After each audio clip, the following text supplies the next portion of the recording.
इधर मंदिर के शिखर पर धर्म ध्वजा फहराई गई और उधर बाबरी का पोस्टर दीवार पर चस्पा हो गया। ना संविधान खतरे में, ना आरक्षण खतरे में, ना लोकतंत्र खतरे में। तीनों चीजें साफ समझ लो सब। क्या आप ऐसा क्यों नहीं कर रहे? बाबरी मस्जिद पूरे हिंदुस्तान में बनेगा और बनना भी चाहिए।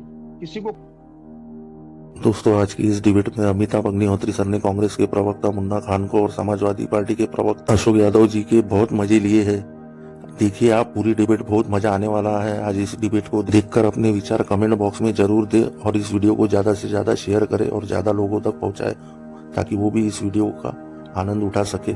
और मेरे चैनल को सब्सक्राइब कर दीजिए। इधर मंदिर के शिखर पर धर्म ध्वजा फहराई गई और उधर बाबरी का पोस्टर दीवार पर चस्पा हो गया। ये टाइमिंग बड़ा विचित्र है, नहीं? ना संविधान खतरे में, ना आरक्षण खतरे में, ना लोकतंत्र खतरे में। तीनों चीजें साफ समझ लो सब। क्या पार्टियां कुछ खतरे में हो सकती, कुछ नेता खतरे में हो सकते हैं। ना लोकतंत्र खतरे में है भारत में। जब इंदिरा गांधी लोकतंत्र को खत्म नहीं कर पाई तो कौन कर लेगा? जब इंदिरा गांधी संविधान को घोल के गिलास में नहीं पी पाई तो कौन पी लेगा? पुनः खत्म। नहीं, बाबरी मस्जिद बननी चाहिए। अब सवाल ये है कि जहां बाबरी मस्जिद बनेगी वहां भी राम जन्म थे क्या? सवाल तो ये है ना। आपने बाबरी मस्जिद को ध्वंस इसलिए किया क्योंकि वो राम जी पैदा हुए थे, वो राम जी का जन्म स्थल है। तो क्या पूरे हिंदुस्तान में राम जी का जन्म स्थल है जहाँ अगर बाबरी मस्जिद न बनाया गया? बाबरी से इतनी चिड़ क्यों है? अगर चिड़ है तो उनके बनाए सारे टेम्पल को तोड़िया। जहाँ से मालगाड़ी साहब है वहां तो वो मीठा मीठा गप गप करवा तू। उस टेम्पल पे ननकू नहीं जाएगा, ये नहीं जाएगा, ऐसा कीजिए आप ऐसा क्यों नहीं कर रहे? बाबरी मस्जिद पूरे हिंदुस्तान में बनेगा और बनना भी चाहिए। किसी को कोई आपत्ति दिक्कत नहीं होनी चाहिए। कोर्ट का फैसला था, सभी ने मान्य किया, सभी ने माना कि जिस राम जन्मभूमि पे आप कह रहे हो बाबरी मस्जिद थी, आपने उसके ढांचे को गिराया और वहां पे राम जन्मभूमि मंदिर तैयार हुआ, उसकी पूजा पाठ शुरू हुई। इसका ये मतलब नहीं कि पूरे हिंदुस्तान में ही राम जन्मभूमि की स्थान हो या राम जी वहीं जन्मे हो। पूरे हिंदुस्तान में आप मस्जिद बनाने से रोक दीजिएगा किसी एक धर्म को? कैसी बातें करते हैं? अभी आप बार बार कह रहे थे ये संविधान खतरे में नहीं है। वाकई संविधान खतरे में नहीं है, लेकिन हिंदू धर्म खतरे में है। और इसलिए खतरे में है क्योंकि देश का प्रधानमंत्री हिंदू, देश का गृह मंत्री हिंदू, देश के सारे मंत्री हिंदू, उसके बाद भी हिंदू खतरे में है। अरे मैं तो कहता हूँ भारतीय जनता पार्टी के नेताओं को शर्म आनी चाहिए ये बात कहते हुए। ये गंगा जमनी तहजीब वाला देश कहाँ, इसे धकेल रहे हो? किस नाले में आप धकेल रहे हो इसे? किस दिशा में देश? आज आप देखिए क्या क्या खोज हो रही है। कैंसर के इलाज का खोज हो रहा है, लेकिन हमारे देश में अजमेर में मंदिर ढूंढा जा रहा है। मंदिर के नीचे ठीक है मुन्ना खान साहब, ठीक है, बिल्कुल ठीक बात। मुन्ना भाई आते आपके पास, मैं कृष्ण मोहन पांडे के पास चलूंगा, बीजेपी के पास।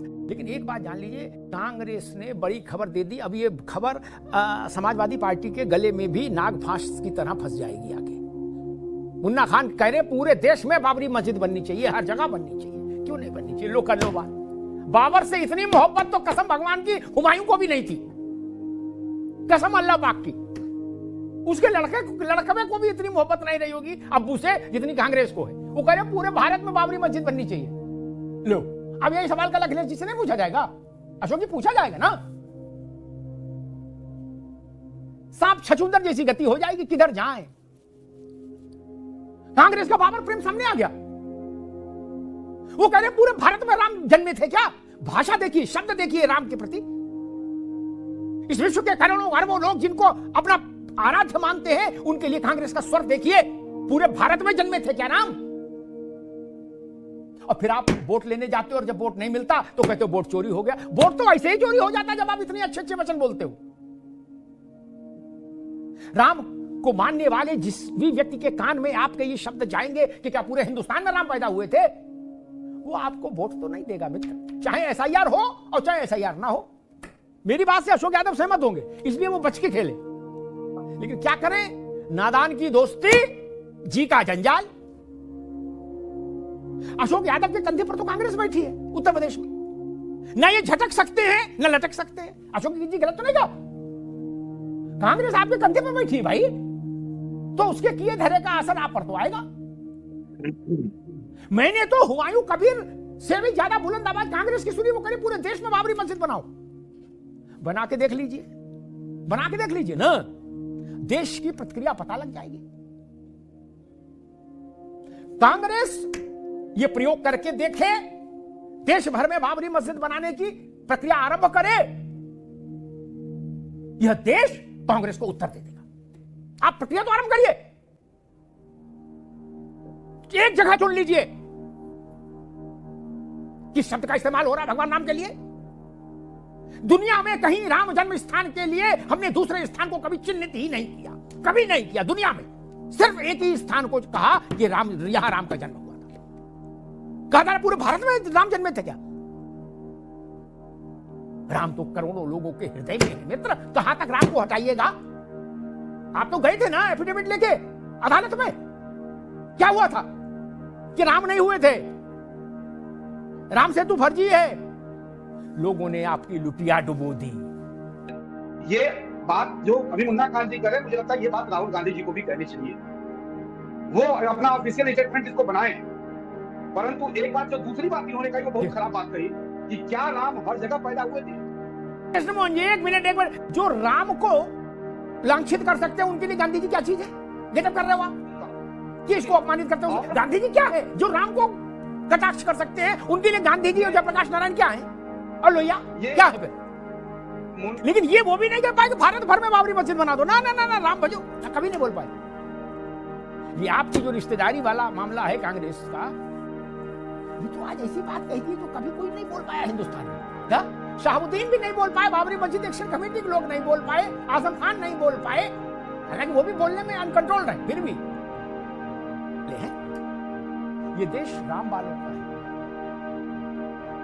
अल्लाह वालों का है, बाबर वालों का नहीं। राम वालों का है, अल्लाह वालों का है, जीसस वालों का भी है, बौद्धों का भी है, जैनों का भी है, लेकिन बाबर और औरंगजेब का नहीं हो सकता, इब्राहिम लोधी का नहीं हो सकता, खिलजी का नहीं हो सकता, कभी नहीं हो सकता। ये जान लीजिए। वीर अब्दुल हमीद को सैल्यूट हो सकता है, बाबर से रिश्ता नहीं हो सकता, ध्यान रखिए। और जिनको ये गलतफहमी है कि मेरी नसों में बाबर का खून बह रहा है, वो अपने खून की दोबारा जांच कराएं। खून गंदा हो तो कई बार शरीर में समस्याएं हो जाती हैं, ये ध्यान रखिएगा। एक बार खून का आज हम बात करने वाले हैं भारत के उन महान पत्रकार का जिनका नाम आज देश के हर उस नागरिक ने सुना है जो सच्चा जर्नलिज्म देखना चाहता है, अमिताभ अग्निहोत्री।